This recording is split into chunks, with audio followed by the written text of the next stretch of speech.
C.S. Lewis in his book Mere Christianity puts it this way. He said, look, there's only three ways to interpret what Jesus said, because he says, I am the way, the truth, and the life. And the only ways to interpret it are, number one, either he was a liar. And so when he was saying, I'm the way, the truth, and the life, he was out to deceive everybody. He was out to trick everybody. And he was willing to die just so people would be deceived. The second thing that you could conclude is he must be crazy. If he's not a liar, he's a lunatic, because he sees himself as God, as the Savior. As a matter of fact, he just said, if you've seen me, you've seen the Father. Now, some people say, well, I've got to assume he's crazy. And yet, would a crazy man be able to live the life he lived, to do the things he did, to say the things he did? And so there is one third alternative, and that is what he said was true. He's not a liar. He's not a lunatic. He's the Lord. He's the Lord. He is what he says he is. He is the way. He is the truth. He is the life. The only way to be right with God is through him. Now we're going to have to take a step back for a moment, because remember I said Jesus was talking to his disciples. He was trying to comfort them. He was trying to say, don't let your heart be troubled here and now. But he was also fast forwarding to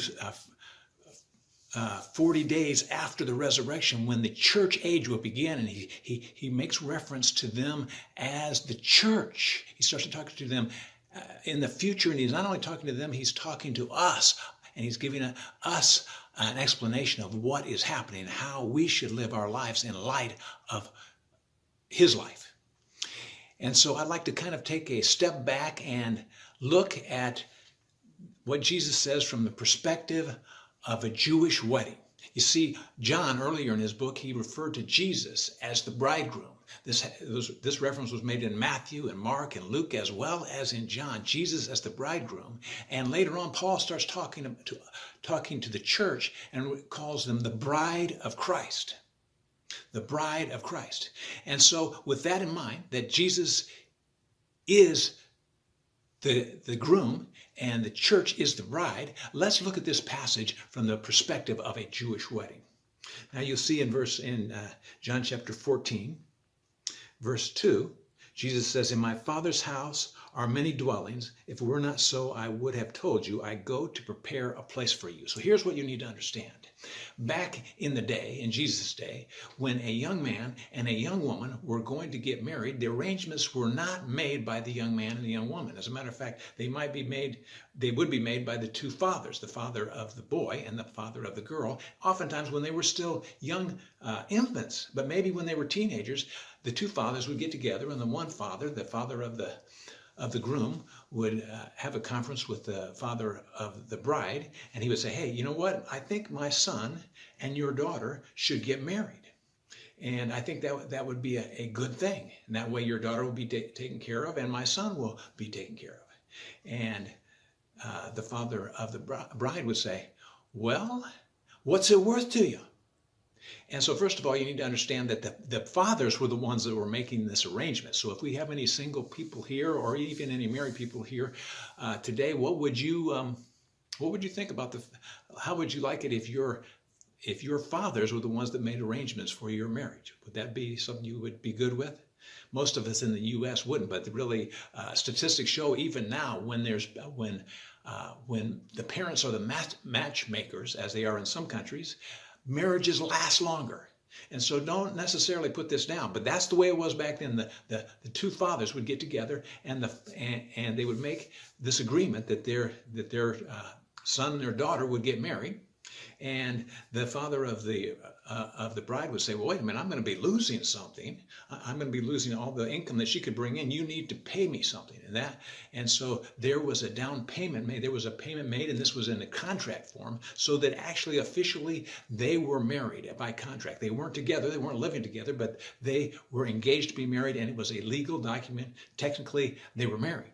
And so the father of the groom would have to pay a sum as a down payment, and that's when the agreement took place.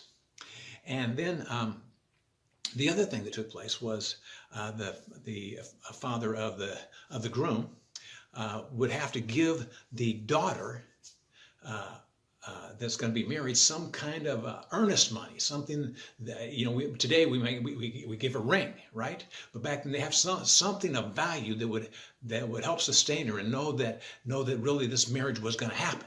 And the reason she needed that was because they did not get together right away. They were engaged, they were legally married, but they didn't get together for a year. Oftentimes it was around a year. You see, what would have to happen back in the day is the son, this would be the last time they would see each other until they were married, until they were together. The son would go back with the father to maybe to a nearby town, and he would start to build onto his father's house. And the son would be preparing for his wife and for their future family, their kids, and he making sure he had a stable job, probably working in the job that his father had, and he would build onto the house. And it would take him a year probably to do that, besides doing his regular work. And so every spare minute he was working on the house. And it would take him a year. You did not know exactly when he was done. As a matter of fact, the only one that could decide when the son was done, when it was ready, is the father. He would come out and inspect it, and he might say, you know what, you're getting close, but you're not done yet. And so even the son wouldn't know when he was done. He kept on adding them. But when the father was satisfied, maybe sometime after a year, he would say, okay, son, now you're ready. And when that time came, nobody knew when it was going to be. Only the father could decide. Well, back in the hometown of the girl, it seems to me like the brides had it easier than the bridegroom, because they had to go. The groom's family had to work on preparing this house, and they had to pay all of this money. And it seemed like, I've got two daughters that are married, and it seemed like it's the opposite now. Why does the father of the bride have to pay all that? But back then it was the father of the groom. And in the meantime, the bride, the main thing she had to do was to get her dress ready. And it had to be white. It had to be without wrinkle. It had to be perfect. And then she had her bridesmaids that would come with her. And everybody in the town knew that this wedding was coming. They didn't know when it was going to come, but they knew it was coming. But at some point, the father would say, okay, son, it's time. And at that point, the son would go back, usually at night. He'd go back to the town of the bride. And it was kind of like a game. That all of the neighbors, they could see if the son was coming, and he had his groomsmen with him, and they were sneaking up, because the game was to capture the bride. And so the bride was supposed to be ready and waiting, her bridesmaid. And so the closer they got to it, the more ready they wanted to be, because when it happened, it happened. And they would come and they would kidnap the bride. They would take her out to the street, and then they would all have a procession, a parade back to the father of the groom's home. And everybody would be cheering them on. And they would be shouting and maybe playing an instrument, and there was all kinds of celebration as they made their way back to the father's house. Now, when they arrived at the father's house, then there was the wedding room where the husband and bride would go and consummate their marriage, and then for a week there would be celebration. For 7 days, they call it the wedding week. For 7 days, they would be celebrating, they'd be dancing, they'd be singing, they'd be eating, they'd be drinking. You might remember earlier in John, Jesus happened upon one of these celebrations, and it's no wonder they ran out of wine. If you had supplied food and drinks for someone for a week, would you be running low? And so Jesus, remember, he turned the water into wine. But that was an example of a Jewish wedding. And so this is the background for the context of what Jesus says here as he speaks to us in John chapter